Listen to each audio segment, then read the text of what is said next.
All right, good morning. Looks like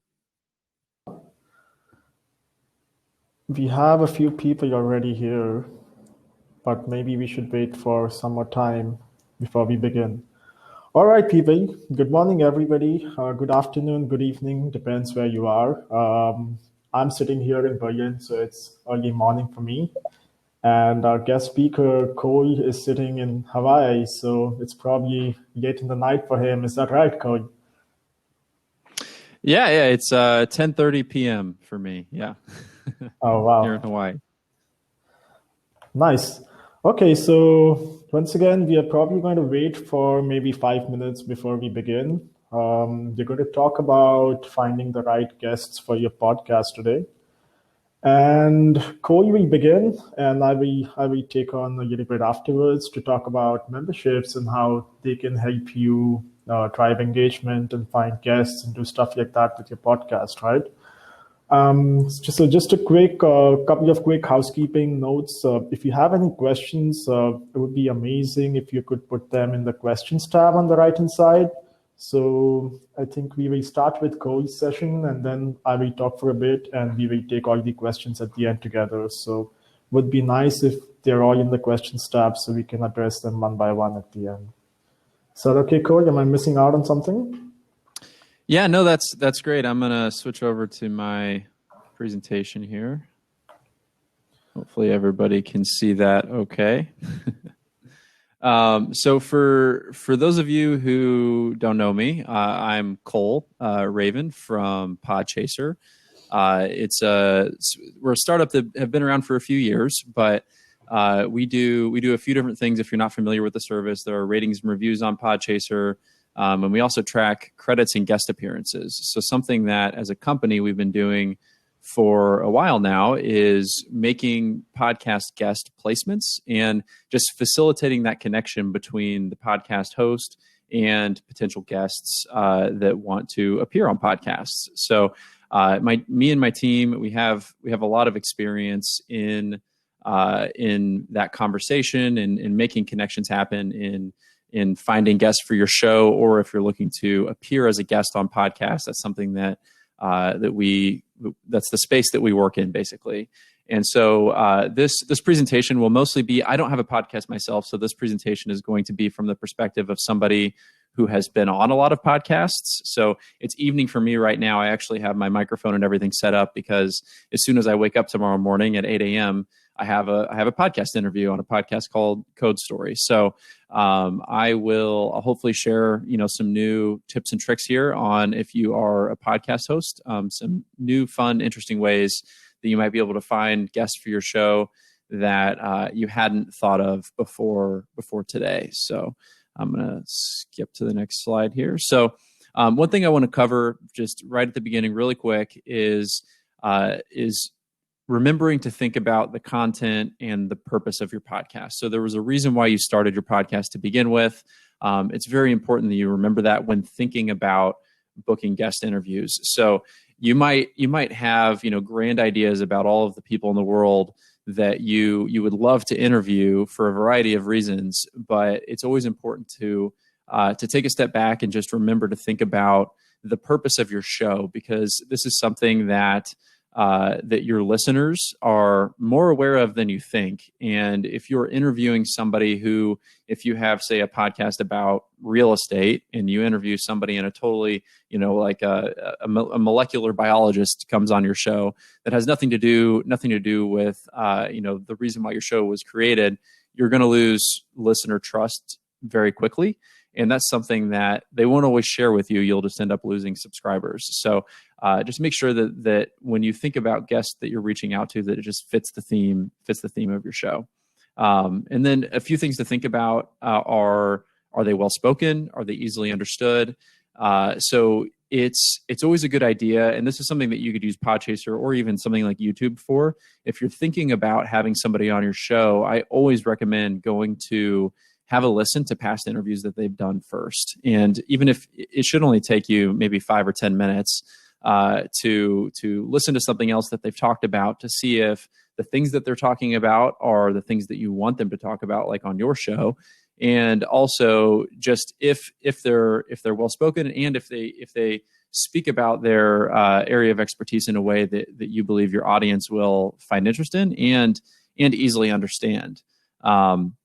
So a tip that I always give people is just to find people smarter than you.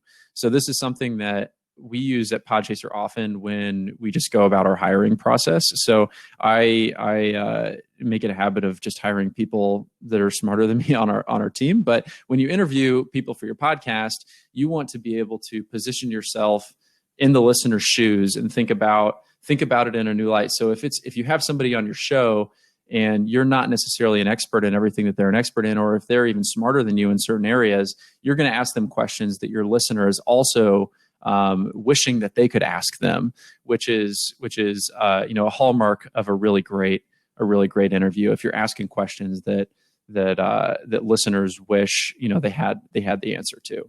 And then my last thing in thinking about content is to not be afraid to say no. You are, as a podcast creator, going to have way more people than you think reach out to you to ask to be interviewed on your show or to appear as a guest on your show. And I think it's important not to ignore those people. I think that you should, give them some sort of response, even if it's something that you have to create a template for because you get so many inbound requests to have guests on your show. Be sure to respond to them, because if they're reaching out to you, they very well might be a listener to your show. So you want to keep that relationship and foster it. But it is important to remember that you can say no, and that if you have a weekly or biweekly show, you only have so many interviews that you can do over the course of the year, and you want to make sure that those interviews are with people that you would really love to have on. So it's people that you're choosing actively to have on your show, and not just taking whoever comes your way. So that's it for content. I'm going to move on to everything that I put together for finding guests.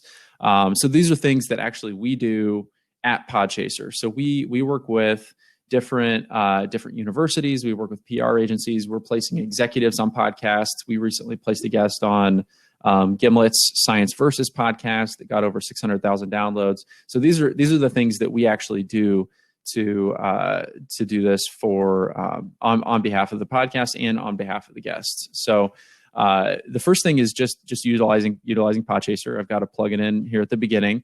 Podchaser is a very unique source of data when it comes to guest appearances on podcasts. So if you are thinking about having somebody on your show, it's likely that they've already been on other podcasts. So you can search for them on Podchaser and find those guest interviews. We have profiles on different people. So you can search for somebody's profile, see all of their past guest appearances, and have a listen directly on there. And then also, when you go to the website in the top right, there's a button that says Connect. If you have a podcast, I highly recommend filling that out, because whenever we are placing interesting people from universities and executives at companies on podcasts, it's the first place we go. So if you fill out the information there for your podcast, you'll be included in our database of podcasts that would accept guests from our team. And so we might be able to find you some really interesting people. No promises there, but it's definitely worth just filling out that quick form. So the second thing that people don't often think about if you have a podcast is the podcasts within your niche are not at all your competition. So podcasting is very unlike traditional media. It's unlike TV. It's unlike radio, in that the podcasts that are similar to yours are going to be very likely, not always, but very likely they're going to be friendly to you. So if you reach out to them and say, hey, I have this podcast, I really look up to you and respect what you've done, and I noticed that you had this guest on your show, and I'm really hoping to connect with them, or I thought that interview was particularly great. Do you think that they might want to also be on my show?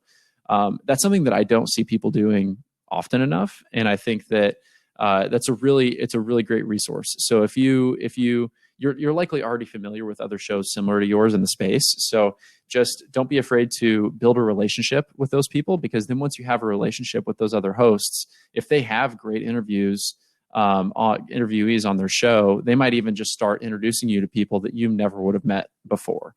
So Similar Podcast is a great one.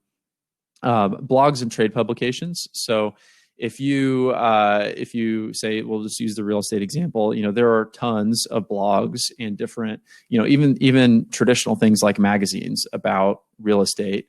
If you go to look for the editors of those publications and blogs, or the people who have maybe written a guest article or that sort of thing, that's a great place to find people who are already actively putting content out into the world. And so that they have an interest in getting what they have to say out there. So those are people who are very likely willing to be a guest on a podcast.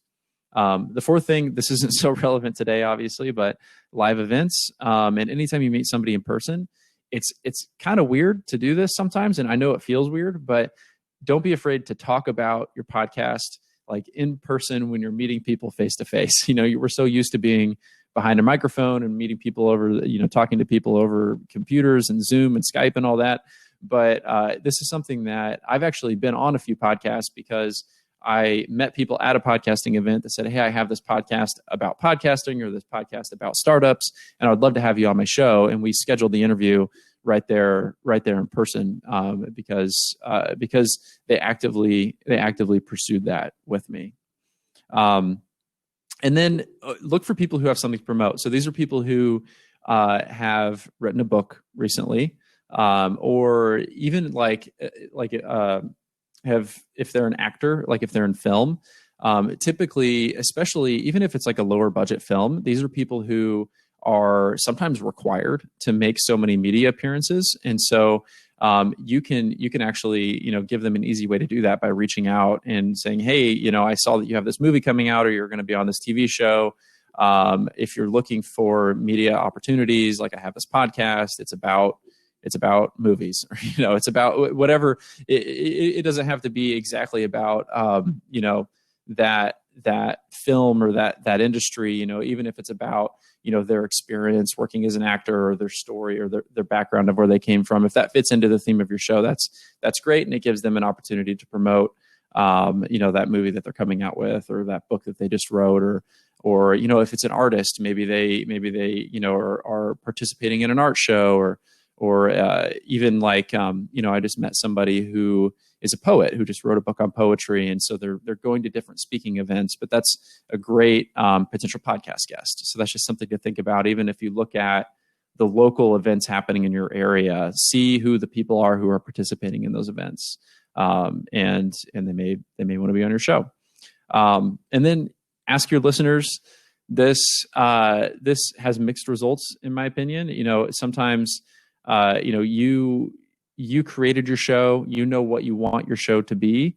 If you really want to get more listeners and grow your audience, I think that it's important to ask your listeners who they would love to hear. But just keep in mind that it is your show. You don't have to go pursue the people that your listeners recommend, but they might have some really great suggestions.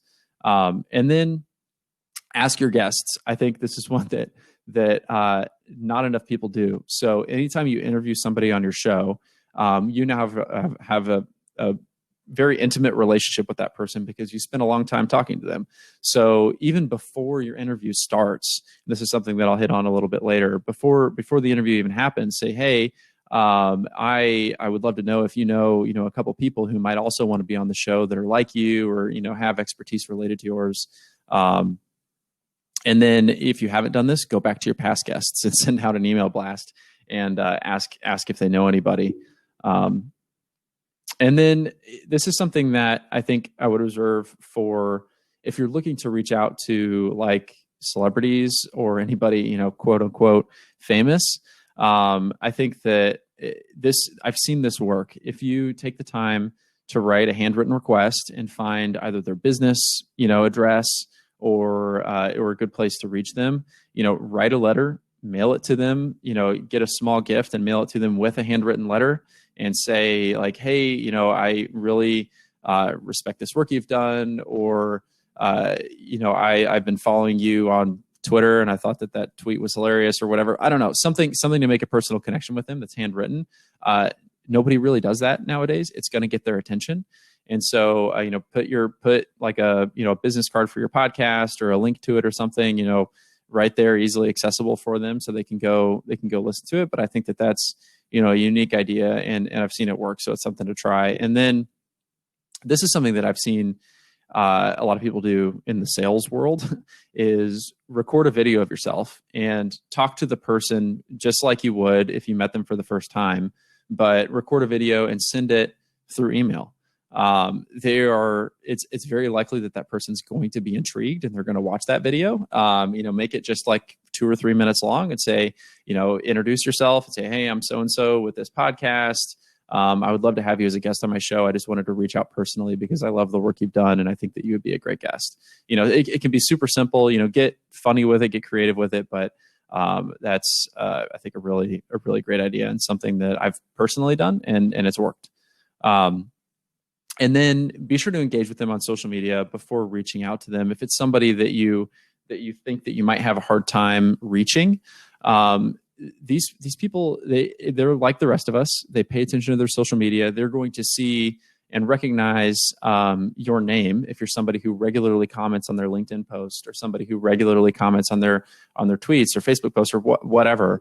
That's a really great way to build some name recognition before you do your initial outreach. And then to wrap it up, the execution. So many of you guys are probably more so the experts on executing, recording your podcast than me. But from a guest perspective, these are some things that I think would be really helpful whenever you're putting together these guest interviews. So first of all is your pitch. It's not a good idea to come out the gate with a cold email that is talking all about your history and your podcast and everything you've done, and then at the end say, "Would you like to be a guest on my show?" That's very likely not going to work. You should start off with, "Hey, I saw that you participated in this, or that you did great work in this," or reference something that they posted online, so that you make it about them, and then say, I have an audience of listeners who are interested in gymnastics, and I saw that you were recently given this award as a gymnastics coach, and so I thought that you would be a great fit to be on my show, and my listeners would love it, and you could reach this audience of people that you might want to reach. So it's important that you're making it about them and not about you whenever you reach out to people to be a guest on your show. And then something that I love is the pre-interview. Admittedly, I've only done this with a couple of podcasts. I think that they should all do it. And this is just scheduling a time to talk to your guest before the interview. It could be on a different day. I don't recommend doing it immediately before the podcast interview, but maybe like a week before or a few days before. Schedule just like a 15-minute time that's over Zoom or Skype to just talk. This is important, I think, because it gets a lot of the awkward small talk out of the way. So whenever you have a guest on your show, many times, like especially if you're just meeting for the first time, it's going to take you a while to warm up to the person and get a good flow of conversation going. So it's a pre-interview is great for that, but it's also important for just setting expectations, explaining like, here's what I expect, recording equipment to look like. I don't want you using your AirPods. I prefer that you have a microphone, and here's where you can get it. And just setting expectations also for things like social sharing. So after this interview is posted, I expect my guests to share it on social media so that more people can hear this. So these are things that are good to bring up before the day of the interview. And then you can also talk about the format to make sure that the guest is comfortable with the questions that are going to be asked, and with just the format of the show. And then as a guest, I also love knowing at this time in the pre-interview when I can expect the interview to go live. So I've had it happen way too often where I've done, I would say the last 15 interviews I've done, I was never told when the episode aired, so I could never prepare to share it with them and promote it at the same time, that the episode went live. So these are just good things to talk about before. And then also, this is something so for my podcast interview tomorrow morning, actually, they did a great job at this. So they sent me a PDF ahead of time that had information about the show, background on the host, common questions asked on the show, links to past interviews that I could listen to, basically just like this whole workbook on what the podcast is about, why we're scheduling this interview, what the questions are, to make sure that, we're just on the same page. So this is something that I can review on my own time, that I think is great. And your guests, I know, would appreciate this, and it makes them feel like you respect their time and that you appreciate, having them on your show. And then also just like scheduling. I know we're all busy, so just definitely use tools like Calendly. Make sure that it's set up to give your guests reminders, an hour in advance, a day in advance, so that that they're being reminded about the interview, so that they don't miss it. And I know that that guests appreciate, just having an opportunity to put it on their calendar, so that you just take as much work off of them as you can. So that's it. I tried to keep it, as quick and simple as I could, but these are just some of the things that we do. Another tool that I highly recommend is something called hunter.io. Many of you might already know about it, but it's just a quick, easy way to find email addresses. It's a Chrome extension. But yeah, that's it. This is my email address. Again, I'm with Podchaser. If you have any questions, feel free to email me after, or post it over in the question section on the right side here. All right. That was super nice. Thank you so much, Cole. I think lots of practical advice there. Can you guys see my screen? I think you can, right? Okay, awesome. So I'm going to talk a little bit more about memberships. Of course, I'm a membership consultant at Steady. So my main job, my day job, is to work with podcasters like you, publishers like you, who want to think about memberships as a revenue model, or as a model to fund their business in any way. But we are not going to focus so much on the revenue aspect of memberships today. I want to talk a little bit more about how memberships can help you actually build some engagement with your audience, and how that can tie into finding guests or finding the right resources for your podcast. So let's dive straight into the number one question that I have to answer most of the time. So what on earth exactly are memberships, right? The industry is filled with buzzwords like subscriptions, memberships, donations, crowdfunding. And what is the difference between all of these terms? Do all of them mean the exact same thing, or are we talking about different things here? So to try and simplify this, I think we are trying to look at the monetization aspect of content, independent content businesses, along these two factors of purpose and privileges. Now, consider your podcast, or consider any publication or podcast or any content business that you consume on a daily basis, and try and place them across these axes, and you will realize that pretty much everything that you consume sort of falls into one of these four quadrants. And let's start particularly with the one at the bottom left, which has very low purpose and very few privileges. Now, these are basically the Huffington Posts, the BuzzFeeds, the CNNs of the world, which is basically content that is mass-produced for reach. You, as a user, consume this content, and you don't really care about the masthead. Like, it could be on BuzzFeed, it could be on Vox. It's not really important. You just want to look at the content and you move past it. Then you think about the ones on the right bottom corner, which is stuff that has like a very strong purpose, but they don't really offer any privileges. And these are the Guardians or the NPR radios of the world. But this is not only limited to content businesses. It also has a little bit of activism along its lines, right? And then you think about the ones now on the top left, which is very low purpose, but very high privileges. And these are basically, like, the best examples for this is your streaming services and your content on demand, basically. The USP of all of these titles here is exclusive content, and you basically, as a user, you pay for access to that content. So it's a very transactional relationship. It's got nothing to do with, once again, you don't really have anywhere engagement or attachment to the title or the masthead itself. As long as the show or the content you want to consume is on Netflix, you're going to pay that subscription. The moment that show goes from Netflix to Amazon Prime, you're happy to move on. Like, you don't really care so much about Netflix. So that's essentially these three quadrants, and we think about how each of them monetize, and you realize this is very obvious when you think about it in this sense. So this is how subscriptions, one-off donations, and ads are sort of straightforward. But what about the quadrant on the top right, right? I'm pretty sure that most of you have probably guessed where this is going, but that's more or less what memberships are about. It's the intersection of a very strong purpose and privileges or benefits, as you would call them. And this is what we talk about, a valuable reward and a very passionate community.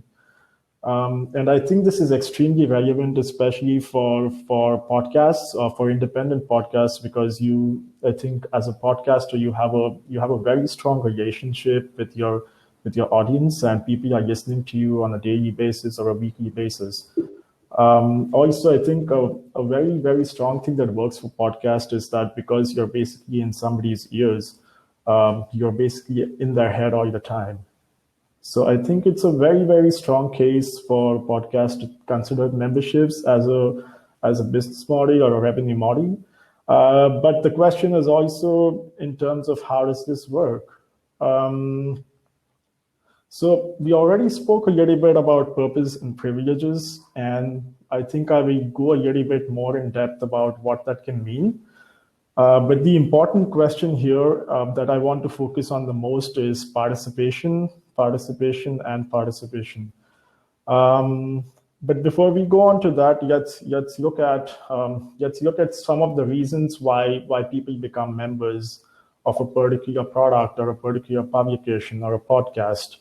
I suppose there are some very common things. People become members because they love the mission of the podcast, or they like the people behind it, or I don't know, they have a sense of affiliation or belonging, or they want it to last. And then one question that I kind of answer a lot also while I work with podcasters is about what is exactly the purpose of my product or my podcast. And some of the questions that we encourage people to ask themselves is stuff like, what is the soul of your podcast? What exactly are you trying to solve? What exact need are you trying to address here? I'm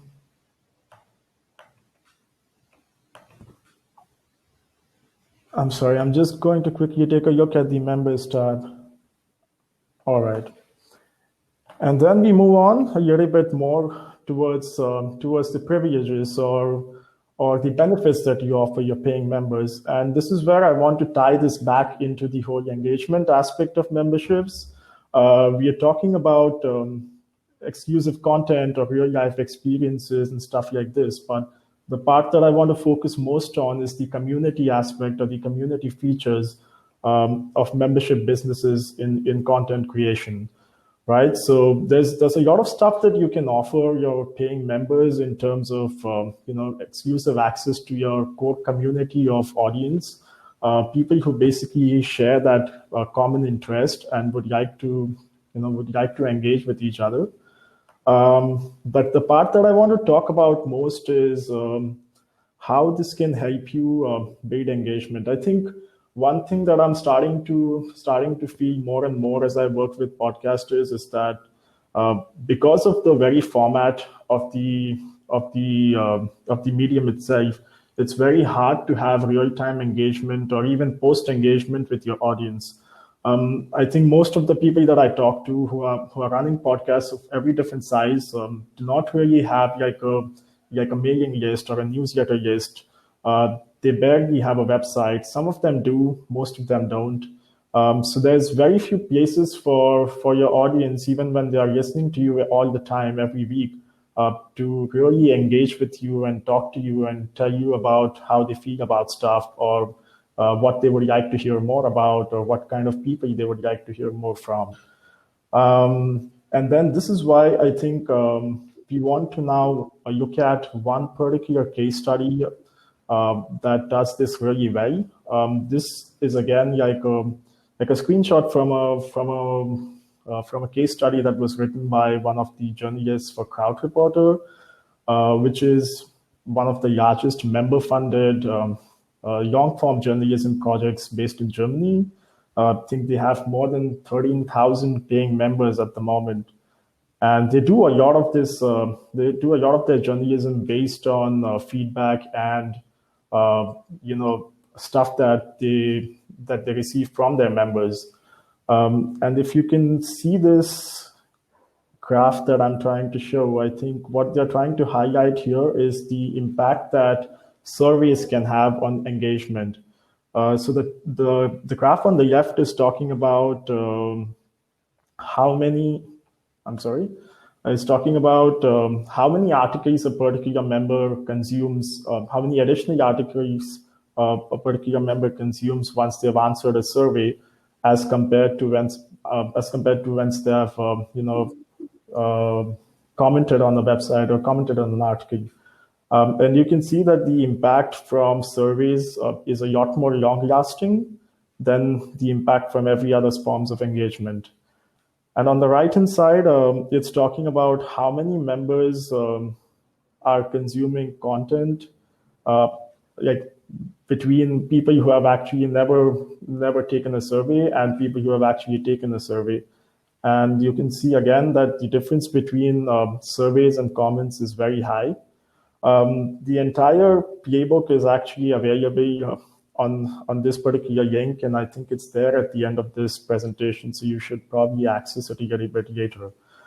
And then we talk a little bit more about the different types of surveys.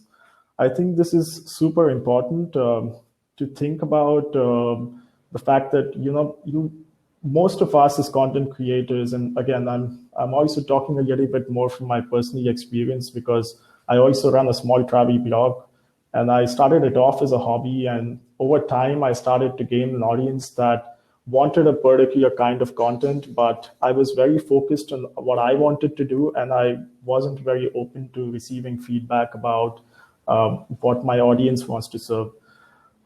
So I think what I'm trying to say is that most of our independent content businesses sort of start as a passion project, but over time, as you start building an audience, it also sort of becomes a little bit of a responsibility to try and get to know more about what are the needs that you're trying to serve in terms of your audience.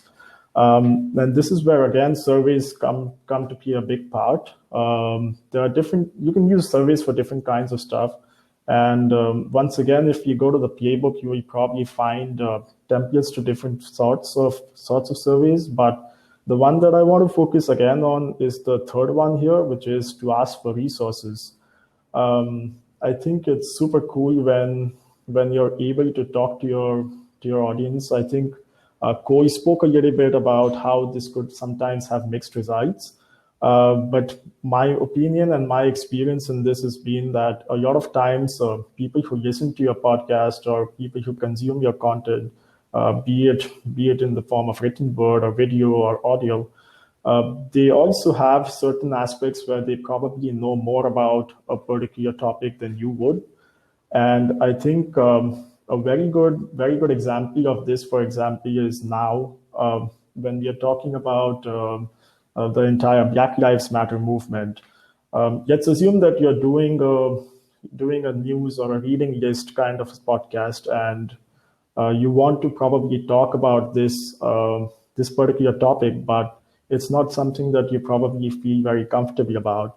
But I'm sure that there might be people in your audience who might have a lot more authority, a lot more information about this particular topic that you could definitely use when you're talking about topics like this that are maybe seasonal and maybe of a particular priority.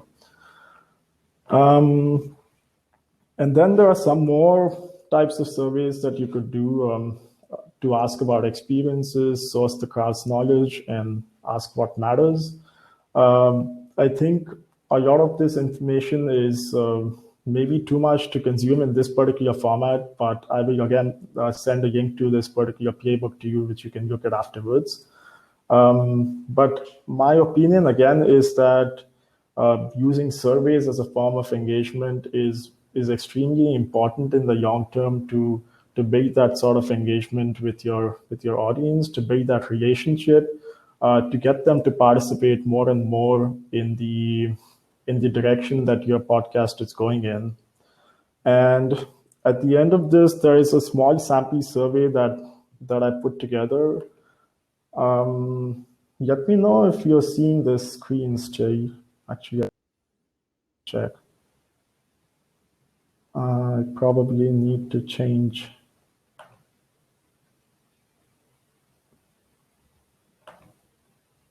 the chat.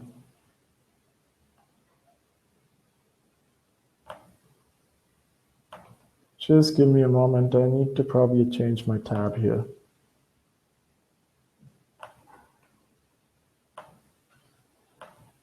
All right, so there you go. Assuming that you're running like a small education podcast and you're thinking about doing a small piece on subjects that should actually be taught in schools, because a lot of parents are now talking about how the school system needs to change a little bit. And what's you want to get to know a little bit more about what your audience thinks in this term, right? So it's a very simple template. You think about what subject you go on and you first introduce yourself, as we just saw in the previous slide. And we ask about what subject you would want to have heard, then what would you have learned in that subject. A little bit more about, is there a specific person whose thoughts you would love to hear as a guest speaker on this topic? And again, this ties into our main topic of the day about finding guest speakers. And then would you be able and willing to make an introduction? Very simple questions to ask, but like as we have actually seen from our experience with a lot of people we work with, just asking these questions can point you in directions that you never thought you would. And again, like you talk about, do you want to notify the results? And that's pretty much it. You ask for permission if you can contact them again, and that's done. So it's a very straightforward template, and I think I can also share a link to this if you would like this. But as I mentioned, the main objective is to try and get in touch with your audience as much as possible. And like I would encourage, if there was one tip that I could give out right now, one recommendations that I could make, it's simply to try and start building a newsletter list, like a mailing list for your podcast. Because I think a lot of podcasters are doing a pretty good job of trying to build an audience. But the one misfortune, I would say, of this particular industry is how dependent in a way it is on certain platforms.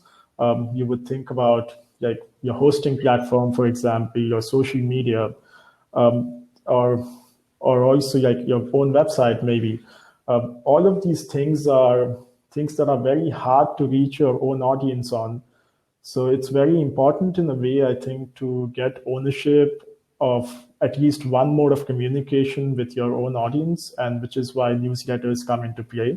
It's a great way to keep in touch with your audience on a regular basis, and I think a lot of people also really appreciate receiving a more in-depth version or a more in-depth variation of the content they receive on the audio.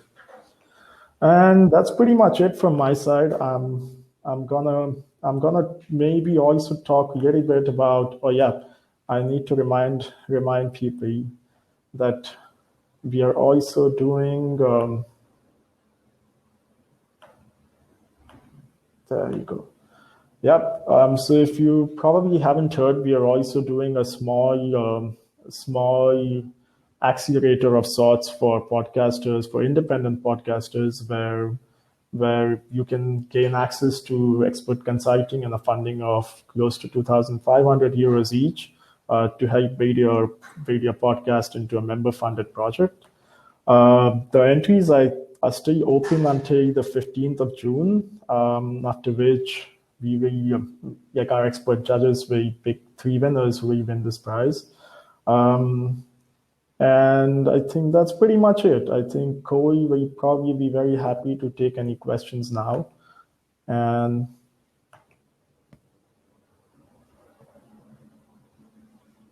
yep. Cole, do you want to go on now? Yeah. So can you hear me? Yep. You can't? Okay, my screen is frozen. So as long as you can hear me, we're good. I can't, my screen's frozen though, so I can't see if anybody has asked anything. So if they have, you'll have to read it for me.